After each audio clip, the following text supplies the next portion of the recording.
You you you போதுமியா. ஐயோ இன்னொரு அப்படியா? ஐயோ கோக்ஸே வேணாம், இதே 1 கிலோக்கு மேலே பறிச்சிருப்போம். அவங்க பாரியா, என்கிட்ட 2 உங்ககிட்ட 3. ஐயோ ரைட்ரா. இங்கே காட்டு, அங்கே இதா பேர், இங்கே ஒன்று, இங்கே பேர்.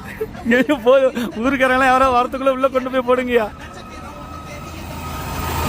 இங்கே பாருங்கள் எவ்வளோ ஆப்பிள்ஸு. மணாலியில் நாங்கள் வந்து தெரியாமல் பொறிச்சு சாப்பிட்டுட்டு இருக்கோங்க. செம்மையாக இருக்குல்லாம் ஃப்ரெஷ்ஷாக. இன்றைக்கி தான் நாங்கள் வந்து நேரில் பார்க்குறோம் இவ்வளோ ஆப்பிள் தோட்டத்தை.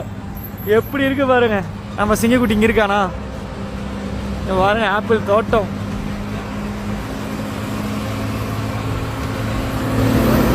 உங்களுக்கு வேணும்னா கமெண்ட் பண்ணுங்க மக்களே, நாங்கள் வாங்கிட்டு வரோம்.